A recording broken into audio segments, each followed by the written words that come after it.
Minister Lavrov, thank you for doing this. Do you believe the United States and Russia are at war with each other right now? I wouldn't say so. And in any case, this is not what we want. We would like to have normal relations with all our neighbors, of course, but generally with all countries or not, especially with the great country like the United States. President Putin repeatedly expressed his respect for the American people, for the American history, for the American achievements in the world, and we don't see any reason why Russia and the United States cannot cooperate for the sake of the universe. But the United States is funding a conflict that you're involved in, of course, and now is allowing attacks on Russia itself. So that doesn't constitute war? We officially are not at war. But what is going on in Ukraine is some people call it hybrid war. I would call it hybrid war as well. But it is obvious that the Ukrainians would not be able to do what they're doing with long-range modern weapons without direct participation of the American servicemen. And this is dangerous, no doubt about this. We don't want to aggravate the situation, but since ATACMS and other long-range weapons are being used against mainland Russia, as it were, we are sending signals, and we hope that the last one, a couple of weeks ago, the signal with the new weapon system called Oreshnik, yes, was taken seriously. However, we also know that some officials in the Pentagon and in other places, including NATO, they started saying in the last few days something like, well, NATO is a defensive alliance, but sometimes you can strike first because the attack is the best defense. Some others in Stratcom, I think Buchanan is his name, representative of Stratcom, he said something which allows for an eventuality of exchange of limited nuclear strikes. And this kind of threats are really worrying, because if they are following the logic which some Westerners have been pronouncing lately, that, well, don't believe that Russia has red lines, they announce their red lines, these red lines are being moved again and again and again, this is a very serious mistake. That's what I would like to say in response to this question. It is not us who started the war. Putin repeatedly said that we started the operation in order to end the war which Kiev regime was conducting against its own people in the parts of Donbass. Just in his latest statement, the president clearly indicated that we are ready for any eventuality, but we strongly prefer peaceful solution through negotiations on the basis of respecting legitimate security interests of Russia and on the basis of respecting the people who live in Ukraine, who still live in Ukraine being Russians, and their basic human rights, language rights, religious rights have been exterminated by series of legislation passed by the Ukrainian parliament, and they started long before the special military operation. Since 2017, legislation was passed prohibiting Russian education in Russian, prohibiting Russian media operating in Ukraine, then prohibiting Ukrainian media working in Russian language, and the latest, of course, there were also steps to cancel any cultural events in Russian. Russian books were thrown out of libraries, and exterminated. And the latest was the law prohibiting canonic Orthodox Church, Ukrainian Orthodox Church. And you know, it's very interesting when people in the West say we want this conflict to be resolved on the basis of the UN Charter and respect for territorial integrity of Ukraine, Russia must withdraw. The Secretary General of the United Nations says similar things. Recently, his representative repeated that the conflict must be resolved on the basis of international law, UN Charter, General Assembly resolutions, while respecting territorial integrity of Ukraine. It's a misnomer, because if you want to respect the United Nations Charter, you have to respect it in its entirety. And the United Nations Charter, among other things, says that all countries must respect equality of states and right of people for self-determination.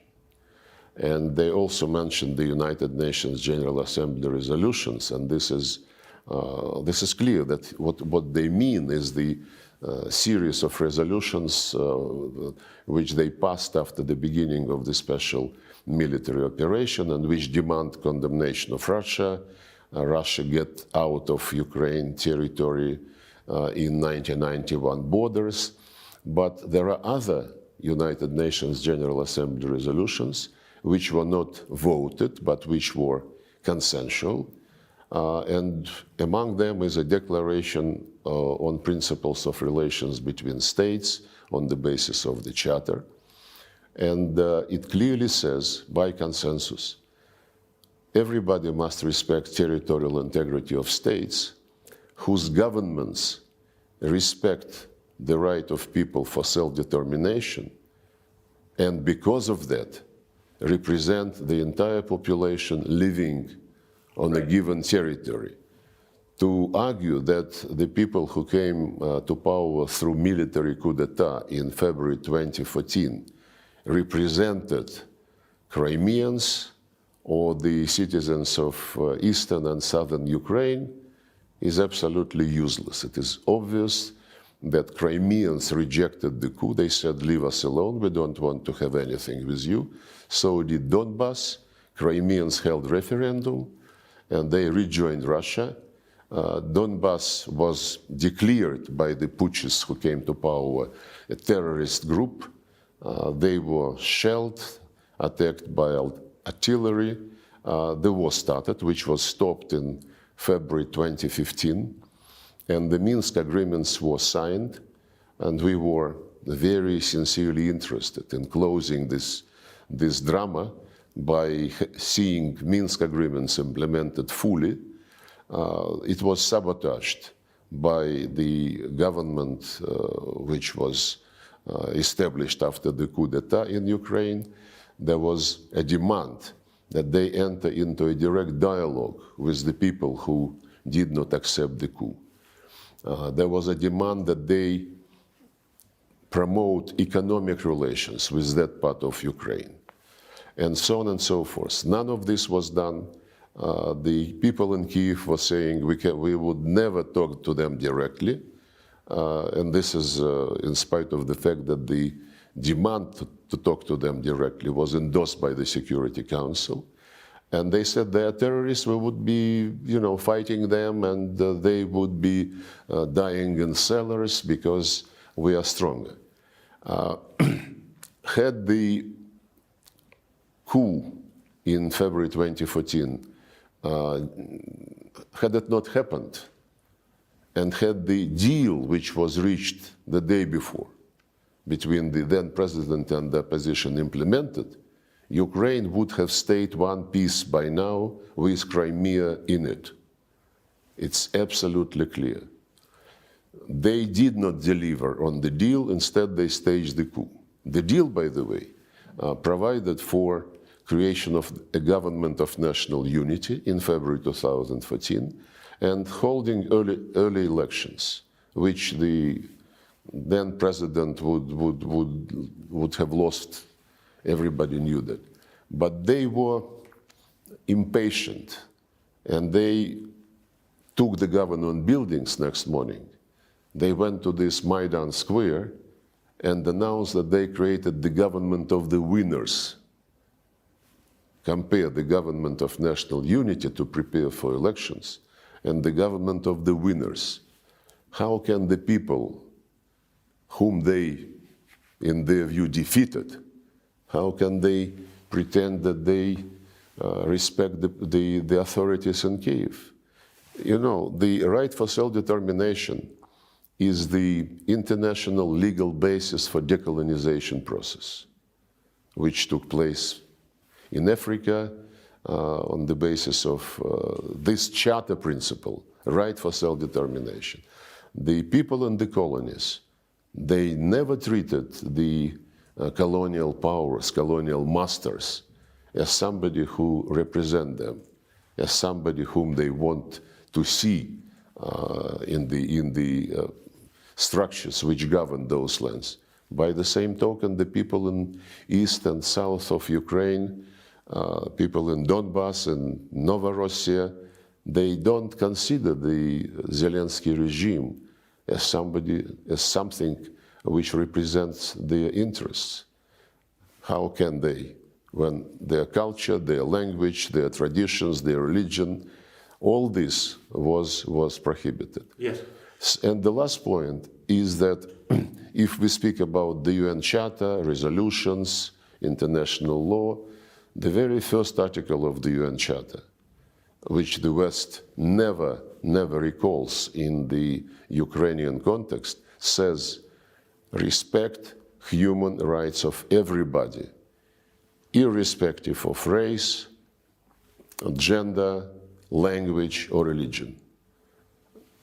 Take any conflict. The United States, UK, Brussels, they would interfere saying, oh, human rights have been grossly violated. We must restore the human rights in such and such territory.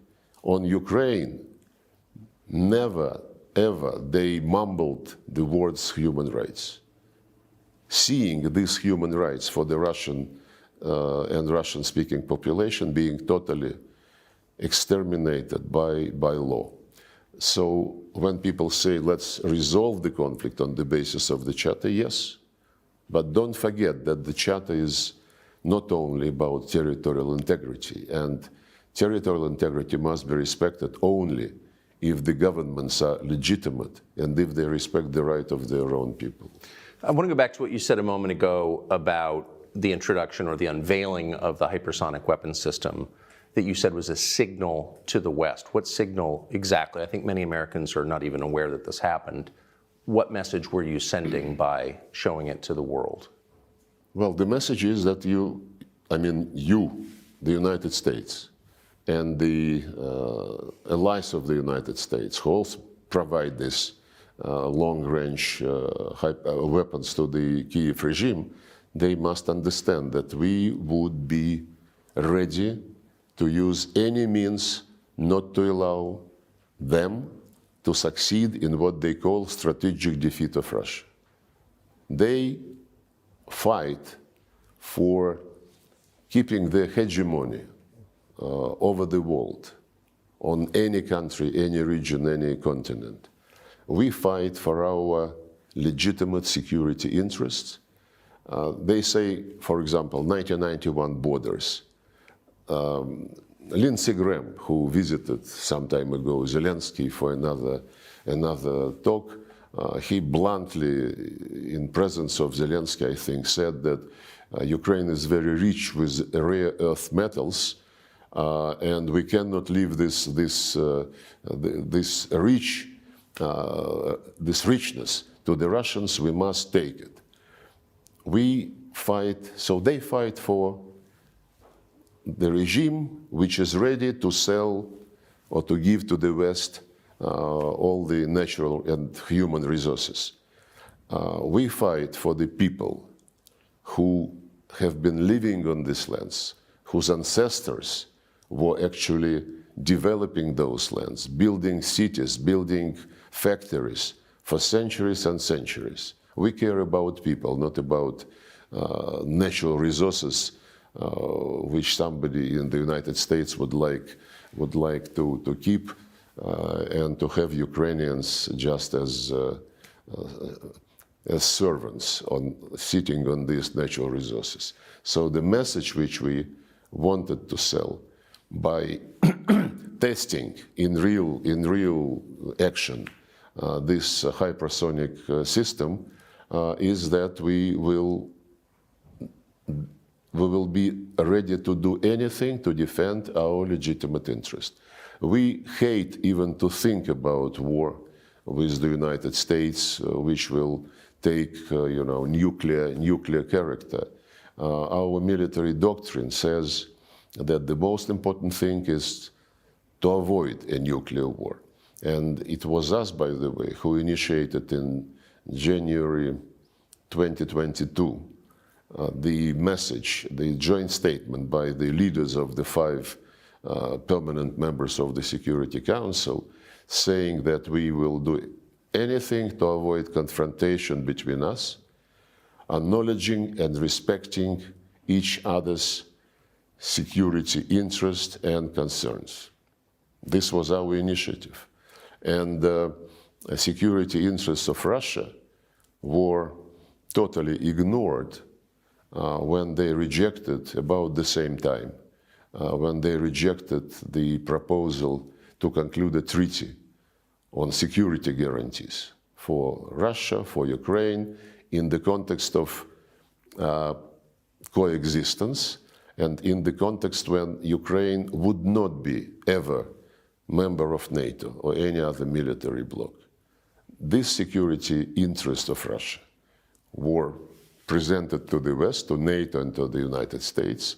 In December 2021, we discussed them several times, including during my meeting with Tony Blinken in Geneva in January, late January 2022, and this was rejected. So we would certainly like to avoid any misunderstanding, and since the people, some people in Washington and some people in London, in Brussels, seem to be not very capable to understand, we will send additional messages if they don't draw necessary conclusions. The fact that we're having a conversation about a potential nuclear exchange and it's real is remarkable, not something I thought I'd ever see.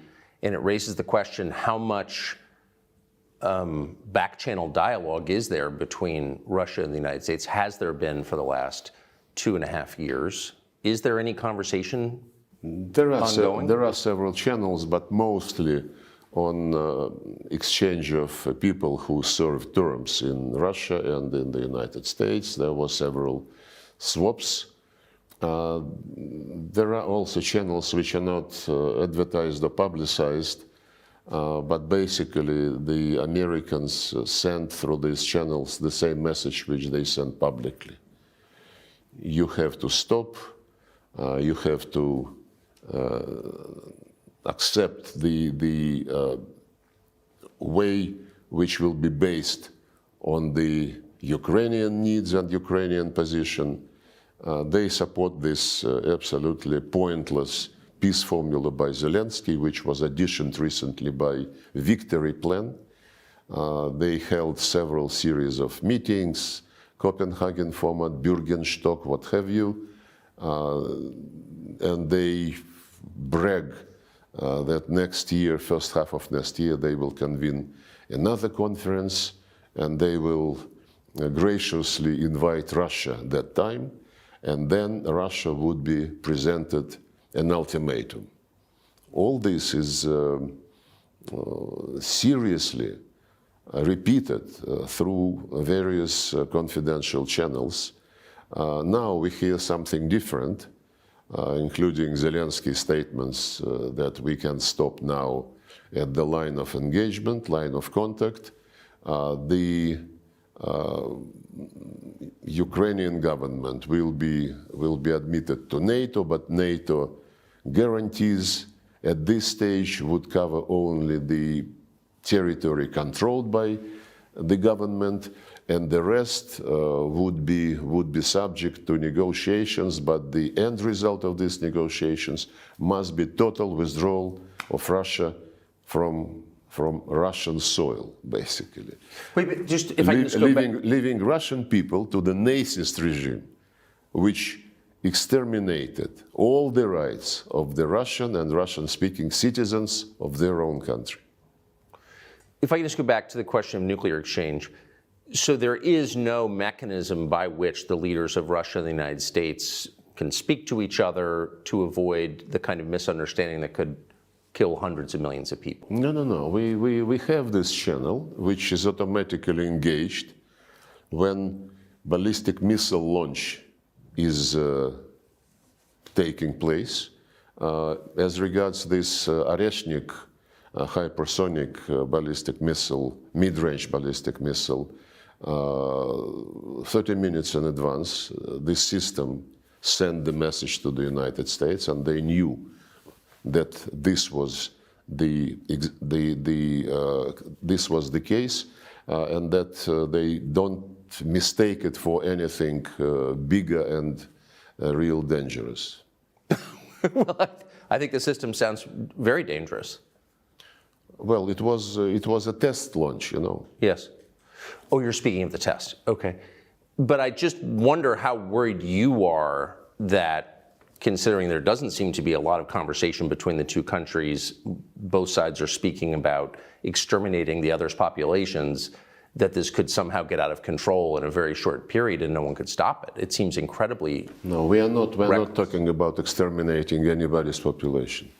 We did not start this war. We have been, for years and years and years, sending warnings that pushing NATO closer and closer to our borders is going to create a problem.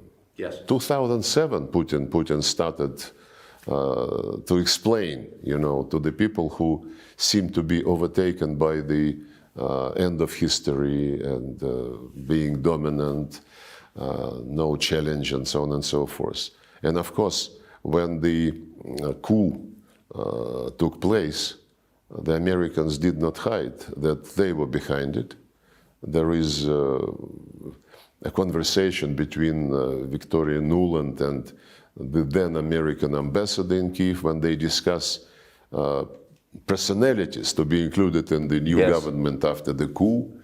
The figure of $5 billion spent on Ukraine after independence was mentioned as the guarantee that everything would be like the Americans want. So we don't have any intention to exterminate Ukrainian people. They are brothers and sisters to the Russian people. How many have died so far, do you think, on both sides? It is not disclosed by Ukrainians. Zelensky was saying that it is much less than 80,000 persons on Ukrainian side. But there is one very reliable figure in Palestine. During 1 year after the Israelis started their operation in response to this terrorist attack, which we condemned, and this operation, of course, acquired the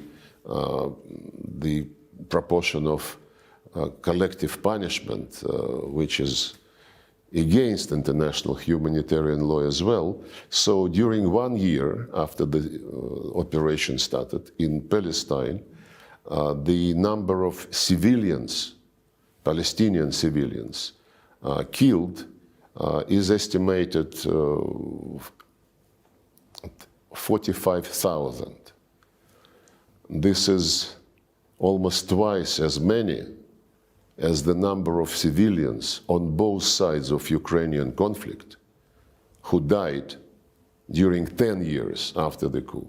1 year and 10 years. So it is a tragedy in Ukraine. It's disaster in Palestine, but we never ever had as our goal killing people. and Ukrainian regime did. The head of the office of Zelensky once said that we will make sure that cities like Kharkov, Nikolaev will forget what Russian means at all. Another guy in his office stated that Ukrainians must exterminate Russians through law or, if necessary, physically. Ukrainian former ambassador to Kazakhstan, forgot his name, became famous when giving an interview and looking into the camera, being recorded and broadcast. He said, our main task is to kill as many Russians as we can so that our kids have less things to do. And the statements like this are all over the vocabulary of the regime. How many Russians in Russia have been killed since February of 2022? It's not for me to disclose this information.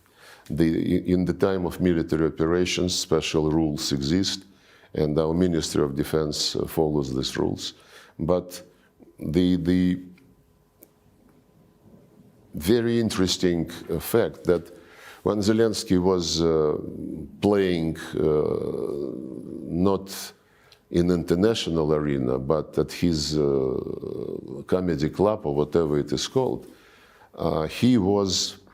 There are videos from that period when he was bluntly defending the Russian language. He was saying, what is wrong with Russian language? I speak Russian. Russians are our neighbors. Russian is one of our languages. Get lost, he said, to those who wanted to, to attack the Russian language and Russian culture. When he became president, he changed very fast. And before the military operations, in September 2021, he was interviewed. And at that time, he was conducting war against Donbass in violation of the Minsk agreements. And the interviewer asked him what he thought about the people on the other side of the line of contact. And he answered very thoughtfully, you know, there are people and there are species.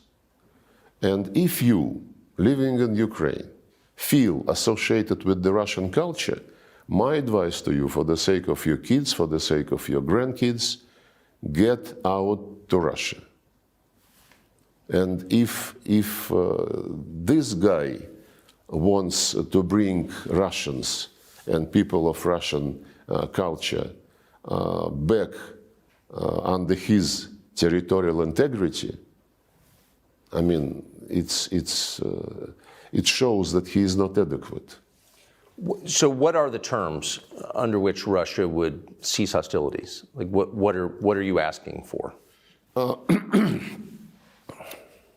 10 years ago, in February 2014, we were asking only for the deal between the president and the opposition, Yes. to have government of national unity, to hold early elections, to be implemented. The deal was signed, and we were asking for the implementation of this deal. They were absolutely impatient and aggressive, and they were, of course, pushed, I have no slightest doubt, by the Americans, because if Victoria Nuland and the US ambassador agreed the composition of the government, why wait for 5 months to hold early elections? The next time we were in favor of something was when the Minsk agreements were signed. Yes. I was there. The negotiations lasted for 17 hours. And the deal was, well, Crimea was lost by that time because of referendum, and nobody, including my colleague John Kerry, meeting with us, nobody in the West was raising the issue of Crimea. Everybody was concentrated on Donbass. And the Minsk agreements provided for territorial integrity of Ukraine, minus Crimea, this was not even raised, and a special status for a very tiny part of Donbass, not for the entire Donbass, not for Novorossiya at all. Part of Donbass, under these Minsk agreements, endorsed by the Security Council, should have the right to speak Russian language, to teach Russian language, to study in Russian, to have local law enforcement like in the states of US, to be consulted when judges and prosecutors are appointed by the central authority, and to have some facilitated economic connections with neighboring regions of Russia. That's it. Something which President Macron promised to give to Corsica and still is considering how to do this. And when these agreements were sabotaged all along, first by Poroshenko and then by Zelensky, both of them, by the way, came to presidency running on the promise of peace, and both of them lied. So when these Minsk agreements were sabotaged to the extent that we saw the attempts to take this tiny part of Donbass by force, and we, as Putin explained, we have, at that time, we suggested these security arrangements to NATO and the United States, which was rejected. And when the Plan B was launched by Ukraine and its sponsors, trying to take this part of Donbass by force, it was then that we launched the special military operation. Had they implemented the Minsk agreements, Ukraine would be one piece minus Crimea. But even then, when Ukrainians, after we started the operation, suggested to negotiate, we agreed. There were several rounds in Belarus, and one later they moved to Istanbul. And in Istanbul, Ukrainian delegation put a paper on the table saying those are the principles on which we are ready to agree. And we accepted those principles. The Minsk principles. No, the Istanbul principles. Yes. That was April 22. Right. Which was no NATO, but security guarantees to Ukraine collectively provided with the participation of Russia. And these security guarantees would not cover Crimea or the east of Ukraine. It was their proposal. And it was initialed. And the head of the Ukrainian delegation in Istanbul, who is now the chair of the Zelensky faction in the parliament, he recently, a few months ago, in an interview, he confirmed that this was the case. And on the basis of these principles, we were ready to draft a treaty. But then this gentleman who headed the Ukrainian delegation in Istanbul, he said that Boris Johnson visited and told them to continue to fight. Then there was... But Boris Johnson, on behalf of the He said no, but you know, the guy who initialed the paper, he said it was Boris Johnson. Other people say it was Putin who ruined the deal because of the massacre in Bucha. But massacre in Bucha is something which they never mentioned anymore. Massacre in Bucha. I do, and we do.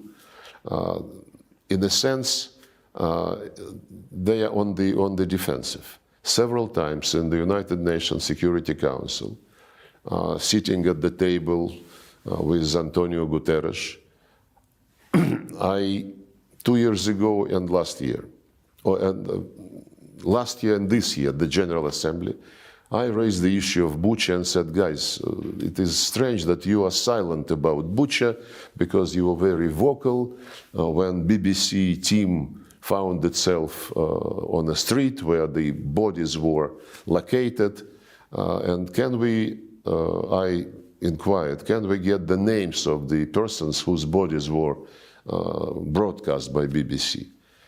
Total silence. I addressed Antonio Guterres personally in the presence of the Security Council members. He did not respond. Then at my press conference in New York, after the end of the General Assembly last September, I asked all the correspondents, guys, you are journalists. Maybe you're not an investigative journalist, but journalists normally are interested to get the truth. And Bucha thing, which was played all over the media outlets condemning Russia, is not of any interest to anyone. Politicians, UN officials, and now even journalists. I asked them, when I talked to them in September, please, as professional people, try to get the names of those whose bodies were shown in Bucha. No answer. Just like we don't have any answer to the question, where is the results of medical analysis of Alexei Navalny, who died recently, but who was treated in Germany in the fall of 2020. When he felt bad on a plane over Russia, the plane landed, he was treated by the Russian doctors in Siberia, then the Germans wanted to take him, we immediately allowed the plane to come. They took him, in less than 24 hours he was in Germany, and then the Germans continued to say that we poisoned him. And we asked them, can you, and they announced that the analysis confirmed that he was poisoned. We asked for the test results to be given to us. They said, no, we give it to Organization on Chemical Weapons. We went to this organization, we are members, and we said, can you show to us, because this is our citizen, we are accused of having poisoned him. They said, the Germans told us not to give it to you. Because they found nothing in the civilian hospital, and the announcement that he was poisoned was made after he was treated in a military hospital, Bundeswehr hospital. So it seems that this secret is not going. So how did Navalny die? Well, he died serving the term in Russia, but he, during, as far as it was reported, every now and then he felt not well, which was another reason why we continued to ask the Germans, can you show us the results which you found? Because we did not find what they found. And what they did to him, I don't know. What the Germans did to him? Yeah, because they don't explain to anybody, including us. Or maybe they explain to the Americans. Maybe this is credible, but they never told us how they treated him, what they found, and what methods they were using. How do you think he died? I am not a doctor, but for anybody to guess, even for the doctors to try to guess, they need to have information. And if the person was taken to Germany to be treated after he had been poisoned, the results of the tests cannot be secret. We still cannot get anything credible on the fate of Skripal, Sergei Skripal, and his daughter. The information is not provided to us.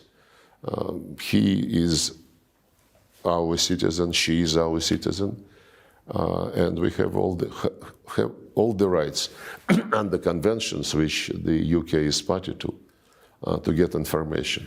Why do you think, so many threads, but why do you think that Boris Johnson, former Prime Minister of the UK, would have stopped the peace process in Istanbul? On whose behalf was he doing that? I met with him a couple of times, and I wouldn't be surprised if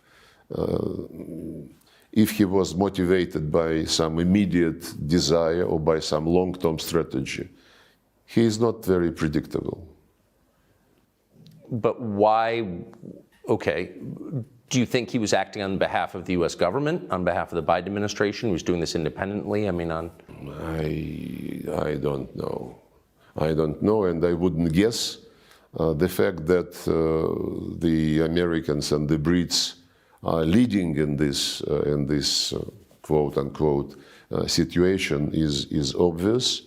Now it is becoming also clear that there is a fatigue in some capitals, and there are talks every now and then that the Americans would like to leave it with the Europeans and to concentrate on something more important. I wouldn't guess. We would be judging by specific steps. It's obvious, though, that Biden administration would like to leave legacy to the Trump administration as bad as they can. yes.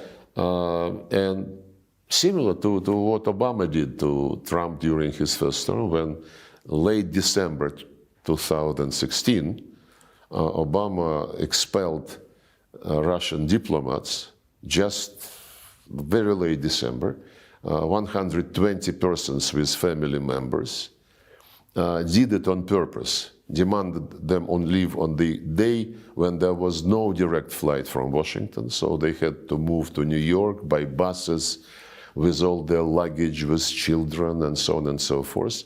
And at the same time, Obama announced the arrest of diplomatic property of Russia. And we still never were able to come and see what is the state of this Russian property. What was the property?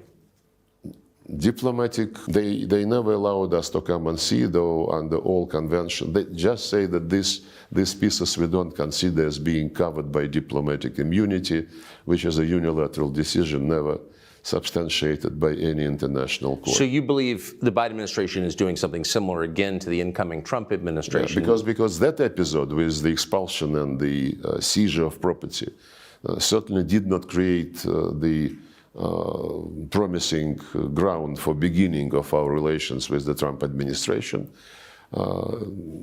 So I think they're doing the same. But this time, President Trump was elected on the explicit promise to bring an end to the war in Ukraine. So, I mean, he said that in appearance after appearance. So given that, there is hope for a resolution, it sounds like. What are the terms to which you'd agree? Well, the terms, I basically alluded to them when President Putin spoke in this ministry on the 14th of June. He once again reiterated that we were ready to negotiate on the basis of the principles which were agreed in Istanbul and rejected by Boris Johnson, according to the statement of the head of the Ukrainian delegation. The key principle is no non-bloc status of Ukraine, and we would be ready to be part of the group of countries who would provide collective security guarantees to Ukraine. No NATO? No NATO, absolutely. No military bases, no military exercises on the Ukrainian soil with participation of foreign troops. And this is something which he reiterated. But of course, he said, it was April 2022. Now some time has passed. And the realities on the ground would have to be taken into account and accepted. The realities on the ground are not only the line of contact, but also the changes in the Russian constitution after referendum was held in Donetsk, Lugansk republics and Kherson and Zaporozhye regions. Yes. And they are now part of the Russian Federation according to the constitution, and this is a reality. And of course, we cannot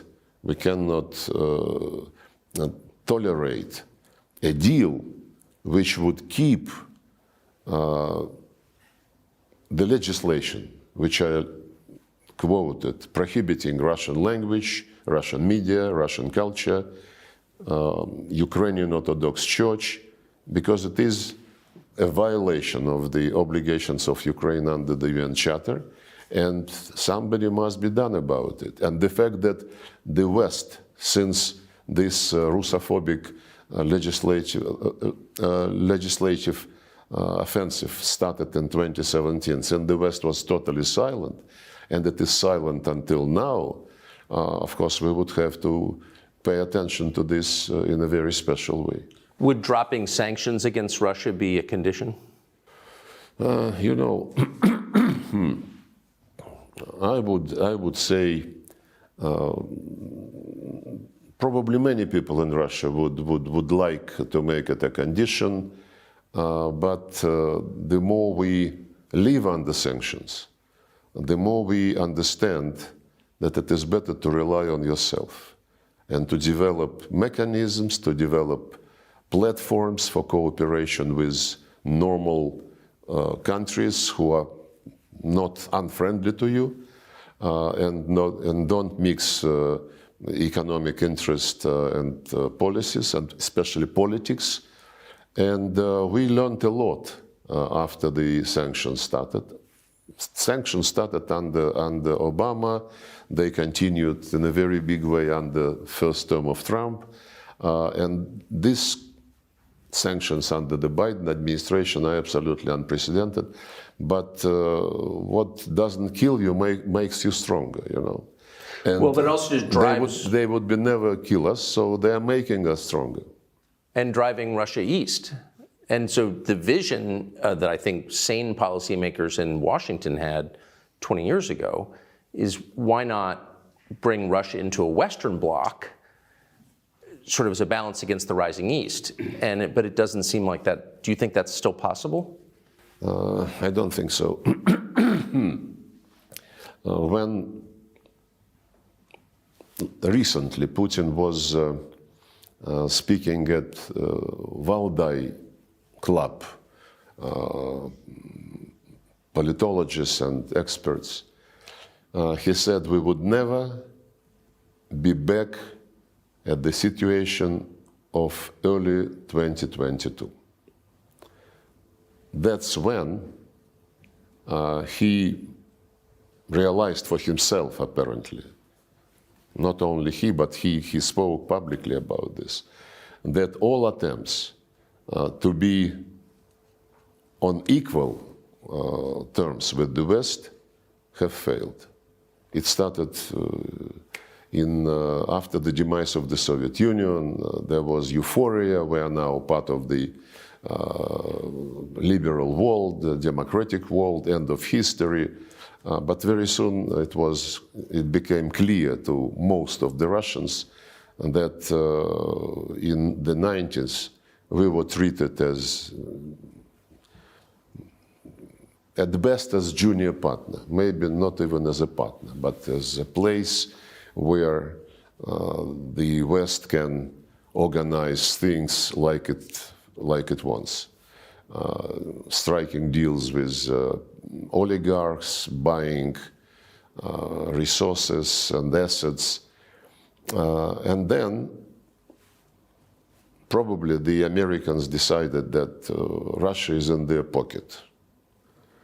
Boris Yeltsin, Bill Clinton, buddies, laughing, joking, but even at the end of Yeltsin's term, he started to contemplate that this was not something she wanted for Russia. And I think this was very obvious when he appointed Putin prime minister and then left earlier and blessed Putin as his successor for the elections which were coming and which Putin won. But when Putin became president, he was very much open to cooperation with the West. And he mentions about this quite regularly when he speaks with interviewers or at some international events. I was present when he met with George Bush Jr., with Obama. Well, after the meeting of NATO in Bucharest, which was followed by NATO-Russia summit meeting in 2008, when they announced that Georgia and Ukraine will be in NATO, and then they tried to sell it to, we asked why. There was lunch and Putin asked what was the reason for this. Good question. And they said, you know, this is something which is not obligatory. How come? Well, you know, to start the process of joining NATO, you need a formal invitation. And this is a slogan. Ukraine and Georgia will be in NATO. But this slogan, you know, became obsession for some people in Tbilisi first, when Saakashvili lost his senses and started the war against his own people under the protection of OSCE mission with the Russian peacekeepers on the ground.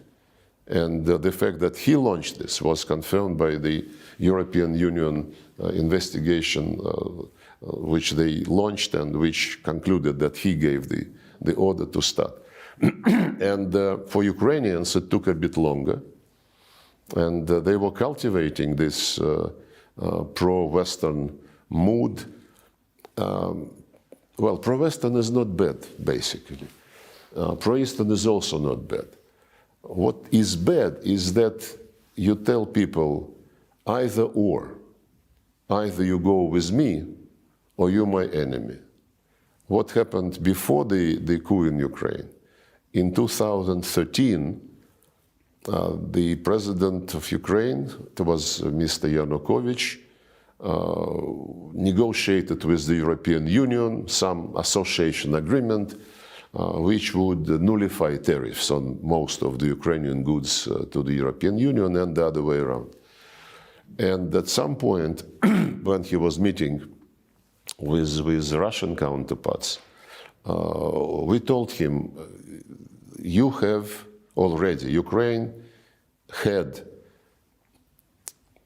was part of the free trade area of the Commonwealth of Independent States, no tariffs for everybody. And we, Russia, negotiated agreement with World Trade Organization for some 15, 17 years, mostly because we bargained with European Union and we achieved some protection for many of our sectors, agriculture, some others. And we explained to the Ukrainians that if you go zero in your trade with European Union, we would have to protect our customs border with you, with Ukraine. Otherwise, the zero tariff European goods would flood and would be hurting our industries, which we tried to protect and agreed for some protection. Then we suggested to the European Union, guys, Ukraine is our common neighbor. You want to have better trade with Ukraine. We want the same. Ukraine want to have markets both in Europe and in Russia. Why don't we sit three of us and discuss it like grown-ups? The head of the European Council, commission was the Portuguese, Barroso was his name. And he responded, you know, it's none of your business what we do with Ukraine. We, for example, we, the European Union, we don't ask you to discuss with us your trade with China. Absolutely arrogant answer. And then the president of Ukraine, Yanukovych, he convened his experts, and the experts said, yes, it would be not very good if we have opened the border with European Union, but the customs border with Russia would be closed, and they would be checking, you know, what is coming, so that the Russian market is not affected. And he announced in November 2013 that he cannot sign the deal immediately, and he asked the European Union to postpone it for next year, until next year. That was the trigger for Maidan, which was immediately thrown up and ended by the coup. So my point is that this either or. Actually, the first coup took place in 2004, when after second round of elections, the same Mr. Yanukovych won presidency, the West raised hell, and put pressure on the Constitutional Court of Ukraine to rule that there must be a third round. And the Constitution of Ukraine says 2 rounds. And the Constitutional Court, under the pressure of the West, violated the Constitution for the first time then. And pro-Western candidate was chosen. At that time, when all this was taking place and boiling, the European leaders were publicly saying, Ukrainian people must decide, are they with us or with Russia? This either or is still very much But it is the way that big countries behave. I mean, there are certain orbits, and now it's BRICS versus NATO, US versus China, and it sounds like you're saying the Russian-Chinese alliance is permanent. Well, we are neighbors. We are neighbors, and geography is very important. And but you're also neighbors with Western Europe. You're part of it, in effect. Well, through Ukraine, and the Western Europe wants to come to our borders. And there were plans that, you know, were discussed almost openly to put British naval bases on the Sea of Azov. Crimea was eyed, you know, dreaming about creating NATO base in Crimea, and so on and so forth. We want, look, we have been very friendly with Finland, for example. Overnight, the Finns came back to early years of preparation for World War II, when they were best allies of Hitler, and all this neutrality, all this friendship, going to sauna together, playing hockey together, all this disappeared overnight.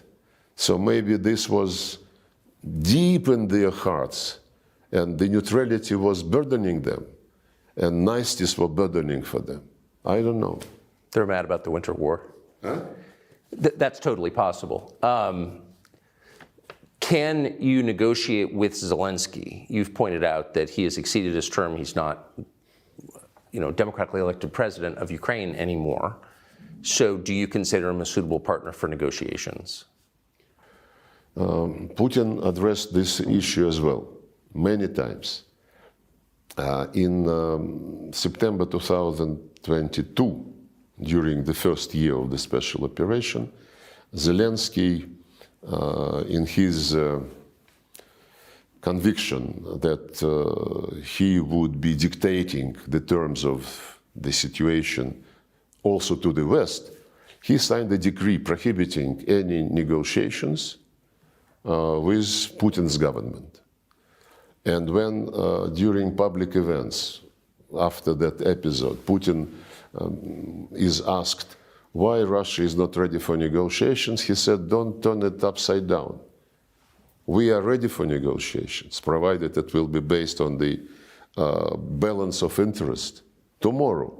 But Zelensky signed this decree prohibiting negotiations. And for starters, why don't you tell him to cancel it publicly?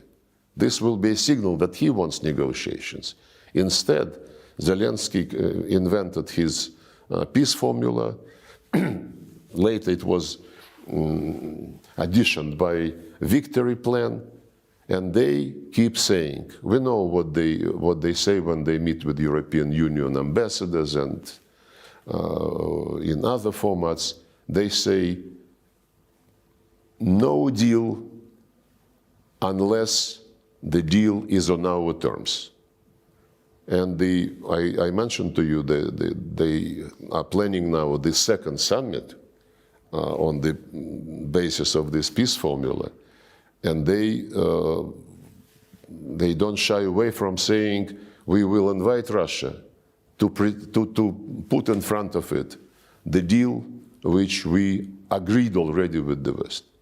And when our Western colleagues sometimes say nothing about Ukraine without Ukraine, in effect, this implies that anything about Russia without Russia, because they discuss what kind of conditions we must accept.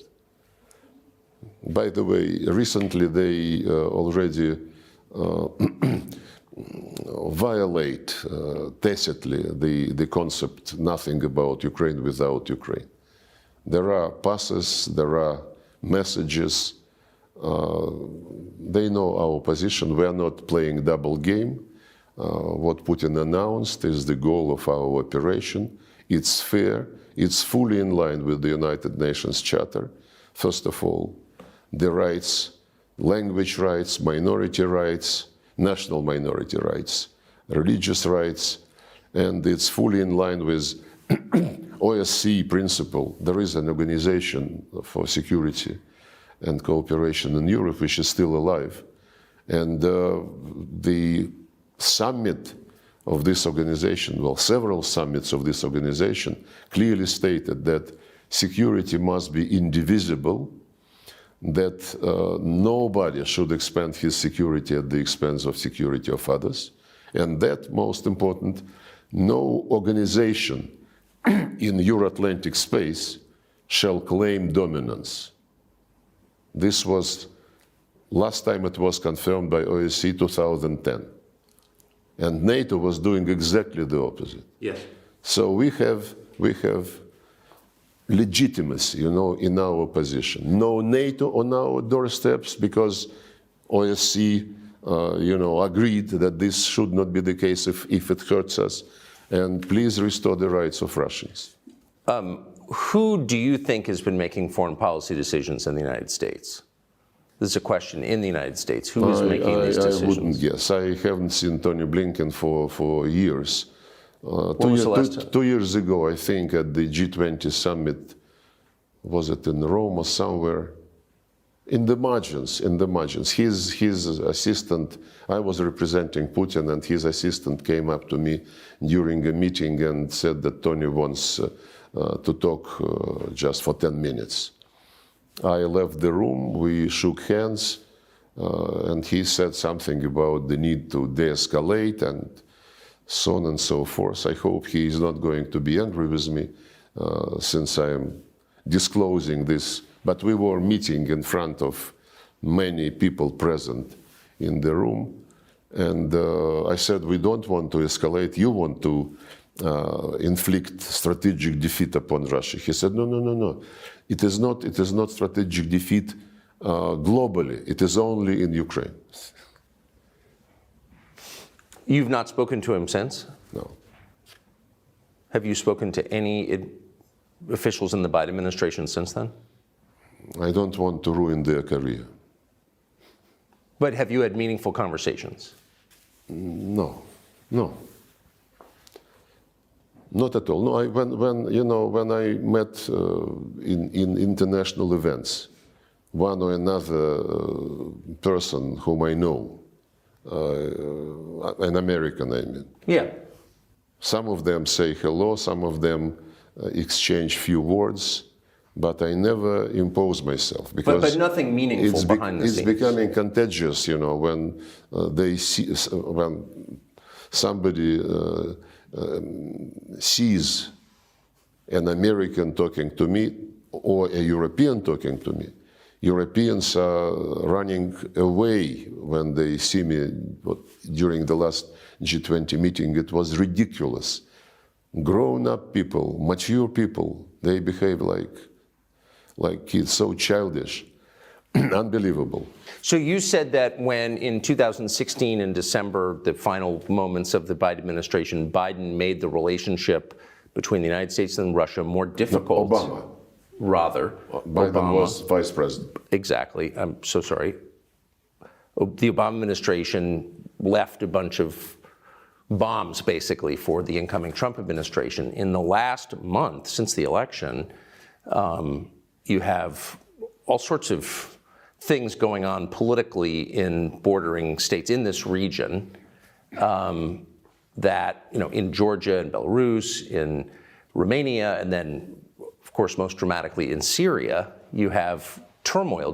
Does this seem like part of an effort by the United States to make the resolution more difficult? There is nothing new, frankly, because the U.S. Historically, in foreign policy, was motivated by making some trouble and then to see if they can fish in the muddy water. Iraqi aggression, Libyan adventure, ruining the state, basically.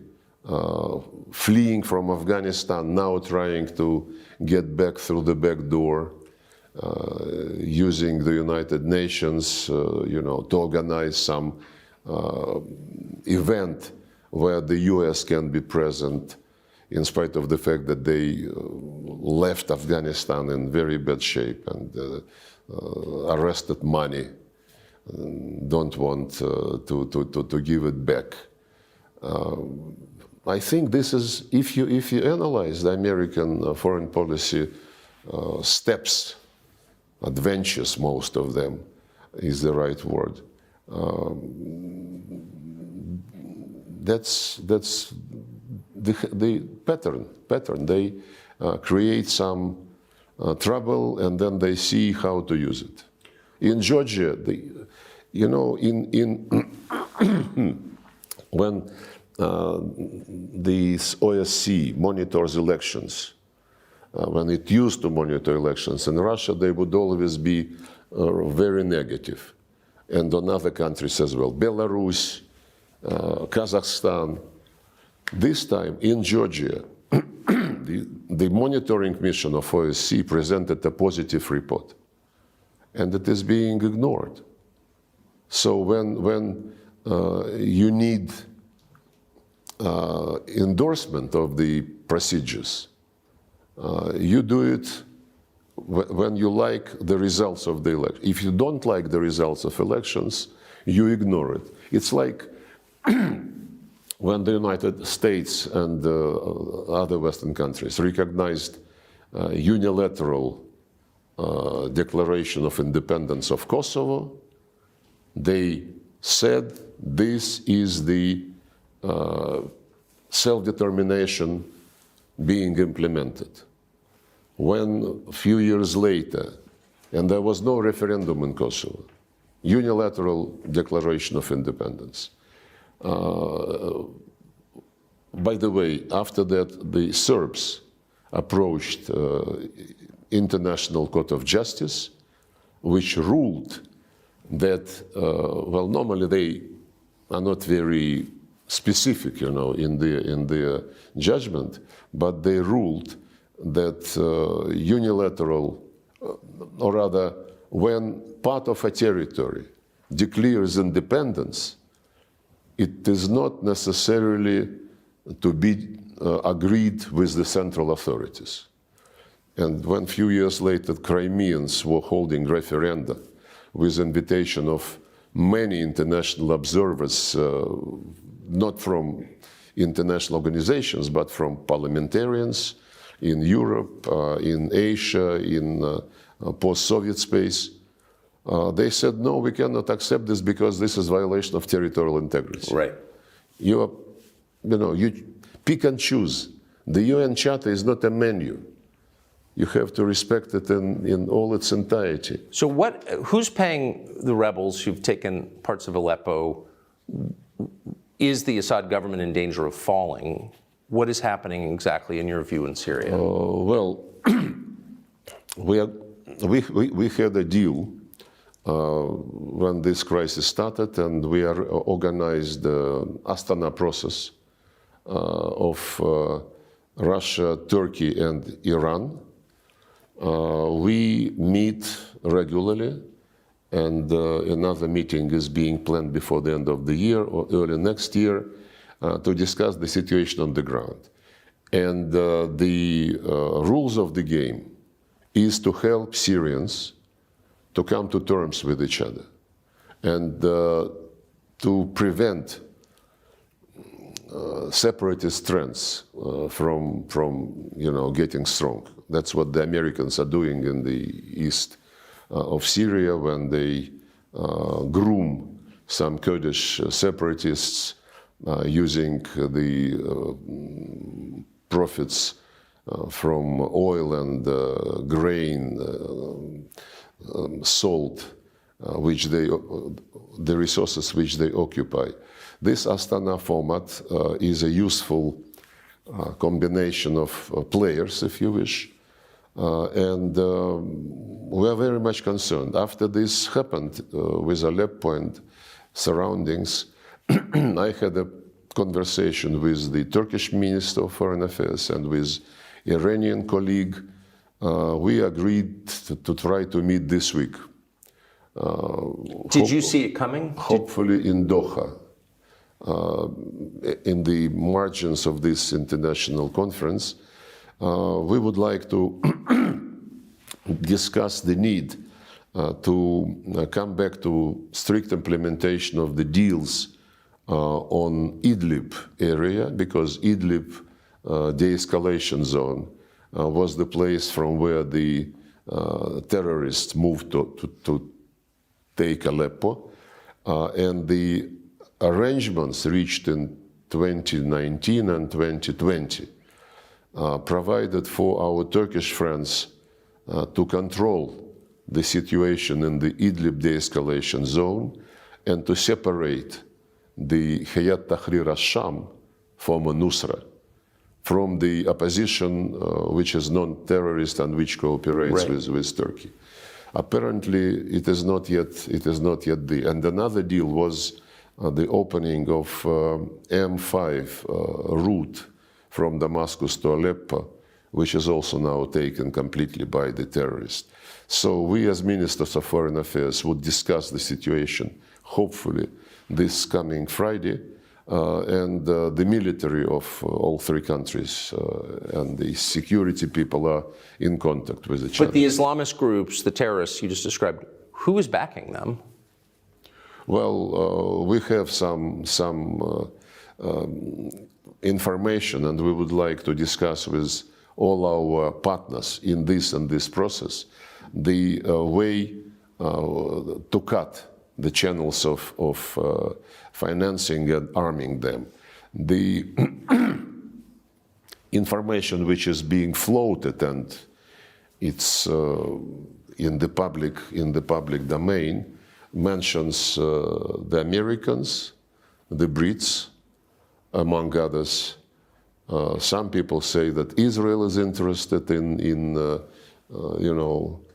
making this situation aggravate so that Gaza is not under very close scrutiny. It's a complicated game. Many actors are involved, and I hope that the contacts which we are planning for this week will help stabilize the situation. What do you think of Donald Trump? I met him several times when he was having meetings with Putin, and when he received me twice, I think, in the Oval Office when I was visiting for bilateral talks. Well, I think he's a very strong person, a person who wants results, who doesn't like procrastination on anything, and this is my impression. He is very friendly in discussions, but this does not mean that that he is pro-Russian, as some people try to present him. The amount of sanctions we received under the Trump administration was very, very, very big. And we respect any choice which is made by the people when they vote. We respect the choice of American people, and we are open, as Putin said, we are open to contacts with, we have been open all along with the current administration. And we hope that when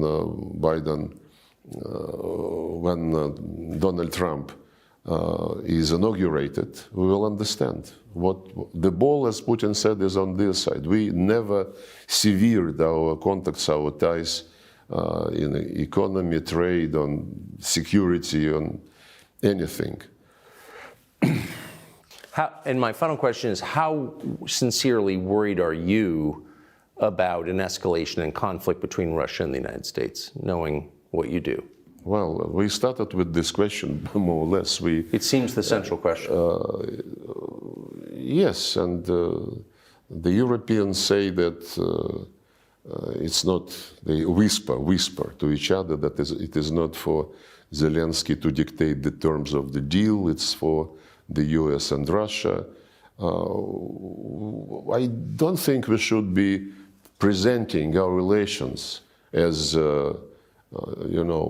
two guys decide for everybody. Not at all. It is not our style. We prefer the manners which dominate in BRICS, in Shanghai Cooperation Organization, where the UN Charter principle of sovereign equality of states is really embodied.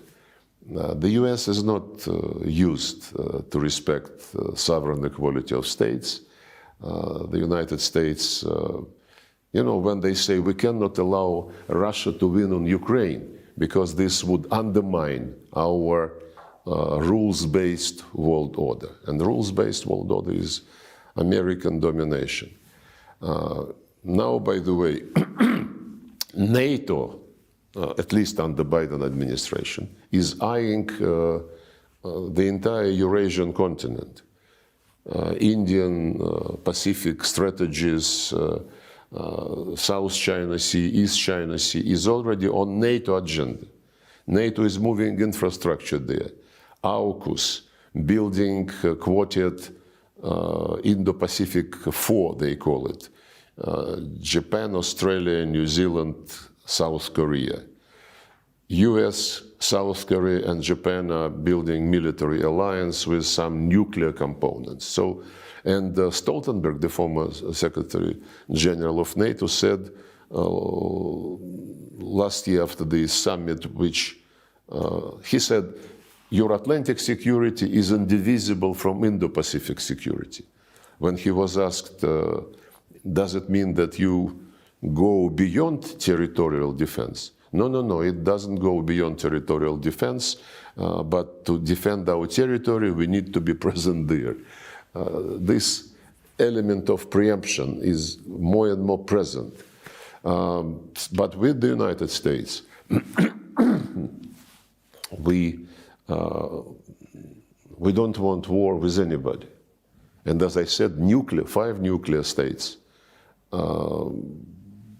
declared at the top level in January 2022 that we don't want confrontation with each other and that we shall respect each other's security interests and concerns. And it also stated that nuclear war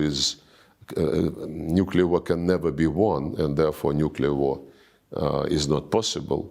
And the same was reiterated bilaterally between Russia and the United States, Putin, Biden, when they met in 21 in Geneva in June. Basically, they reproduced the statement by Reagan and Gorbachev of 1987, I think, no nuclear war. And this is absolutely in our vital interest, and I hope that this is also in vital interest of the United States. I say so because some time ago, Mr. Kirby, who is White House communications coordinator or whatever, he was asking questions, answering questions, and about escalation and about possibility of nuclear weapons being employed. And he said, oh, no, we don't want escalation, because then if there is some nuclear element, then our European allies would suffer. So even mentally, he excludes that the United States can suffer. And this is something which makes the situation a bit risky. It might, if this mentality prevails, then some reckless steps could be taken, and this is bad. So what I think you're saying is American policymakers imagine there could be a nuclear exchange that doesn't directly affect the United States, and you're saying that's not true. That's what I said, yes. No, but you know, professionals in deterrence, nuclear deterrence policy, they know very well that it's a very dangerous game. And to speak about a limited exchange of nuclear strikes is an invitation to disaster, which we don't want to happen. Mr. Lavrov, thank you very much. Thank you.